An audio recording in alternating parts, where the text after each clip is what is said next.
I know there are a lot of business owners here now, but who still works in corporate or used to work in corporate? I used to work in corporate. I had a really good job. I was a director. I mean, look, it was hard work, 12-hour days, a lot of pressure, but it's the same. That's what everybody does in corporate, isn't it? It's the life. You drink a lot of coffee to keep you going during the day, and then, of course, the caffeine builds up, so you take some homeopathic medicines at night so you can sleep. You take some vitamins to keep you going, and then you buy stuff because you're working hard and you deserve a reward. But I was successful. I was living the dream, except that I wasn't. And one day it turned into a nightmare, and it all came crashing down around me. I'd like to ask you a question. Have you ever had the feeling that you're on this life here, but sort of over there is another life, a parallel life, a life you should be living, a life you look at with yearning? And that's the life where you'll open that coffee shop with the organic cake in the village in Cumbria. Or, you know, you've got a backpack on and a round-the-world ticket with your name on it and the promise of adventure. Or you're married to that knight in shining armour, not the you are married to. And you think, well, what's happened? Why am I here? Why am I not there? And I've got a theory why this sometimes happens. You see, I think some people are brought up to be people pleasers. We're born and we please mummy and daddy. And then we go to school and we please teacher. Then we go to work and we please our boss. Then we meet a partner and we want to please them. Then we have kids and we have to keep them happy. So we become mega people pleasers. And then we've got aunts and uncles, parents, grandparents, cousins, us without even the friends. And we put all these hats on. We wear all these different hats until we're just smothered. We're just smothered underneath all of these different hats. And suddenly, where's our hat? We've lost ourselves. We don't know who we are anymore. We don't even know what colour our hat is anymore. And this is what happened to me back in the day in corporate when my world fell apart, when I was in the ladies' loo with snot and tears running down my face, and I realised how dreadfully unhappy I really was, how I was so in the wrong lane. So here's what I did. And if you recognise yourself in any of this, this is what you can do. And it's complicated, you might want to write it down. I changed it. Which is a big thing, but it's a small thing to start. The first thing is recognising it. I was definitely in the wrong lane. But it can be scary and very frightening to change yourself, because change is scary.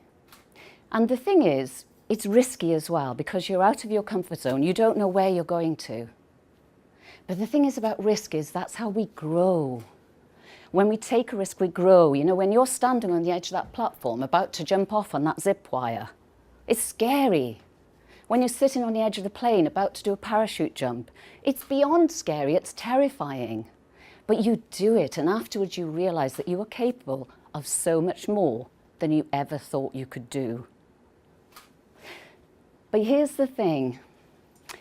What makes it a little bit harder is that not only do you have to change your habits, your behaviours, your mindset and your belief about yourself and your capabilities, you have to manage the people around you.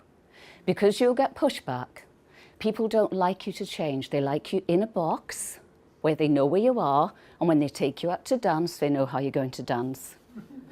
But when you dance to a different tune, oh my God, that's scary.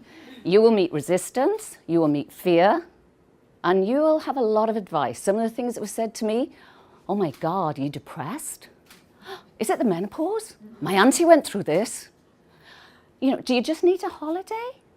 And then I had one person that said, you know, my hairdresser's sister's nephew's neighbour did this. Lost everything. His house, his car. He's selling the big issue now. Okay, thanks for that. So people will push back. But these are not the fears for you. These are their fears. So the way I handled it was kindness, compassion and understanding, but determination. Because if you're not slaying your lane, just first of all admit that and think, what do you want instead of what you don't want. Because what my wish is for you is that when you're 80 and you're sitting in that rocking chair, knitting booties and caps for your great-great-grandchildren, and you're looking back over your life, you're not going to look back with regret for the things you didn't do. You're going to look back on a life well lived. You're going to look back on your life well lived.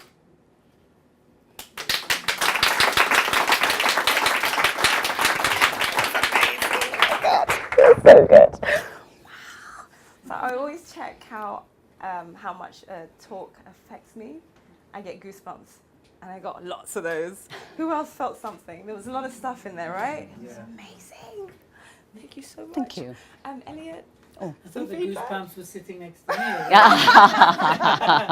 Hazel, I just want to say that it's so you can see. Yeah. So nice to see you animated. It's so used to seeing you standing there, you know. Before, she's been with us, what, 4 months now? It's 4? 3, yeah. 3. She used to lecture.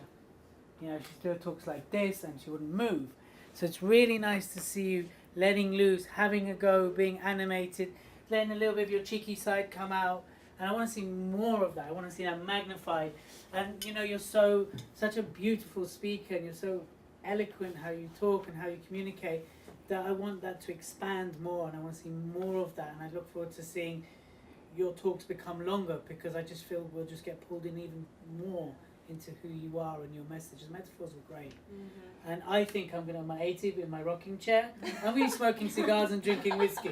Just saying. None of this knitting malarkey. I can teach you to knit. Great. Let's do it. Well done. Really good. Thank you. Really good. You know what I love the most? Because it's one of the most difficult things in the world. Like when you finish a talk and you actually finish it with something powerful and everyone knows you're finished. Because so often as speakers, you know, I did it earlier, we fall into the trap, we go thank you. Because no one really knows it's the end, right? So it was amazing. Everyone just knew, you know, and they were applauding. And one question, like on a scale from 1 to 10, how comfortable did you feel? Like just really going movement-wise out a bit bigger? Probably only about a 4, but I think maybe if I had longer, I'd settle down. Yeah. I'd take a little while to kind of and settle.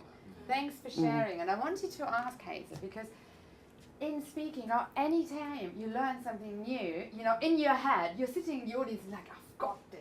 And then you go on stage and then you try this new stuff out and it doesn't work and it feels awkward, and, you know, and that's really when you're really learning. Those feelings of awkwardness, they help you taking that, you know, deeper. And trust me, the next few times, it will just become so natural that you just use the stage, you move, you know, and you weave your stories in. And, you know, I loved it so much. And I think I put Hazel forward to a gig because I knew she would be right for that audience. And they're going to love you so much.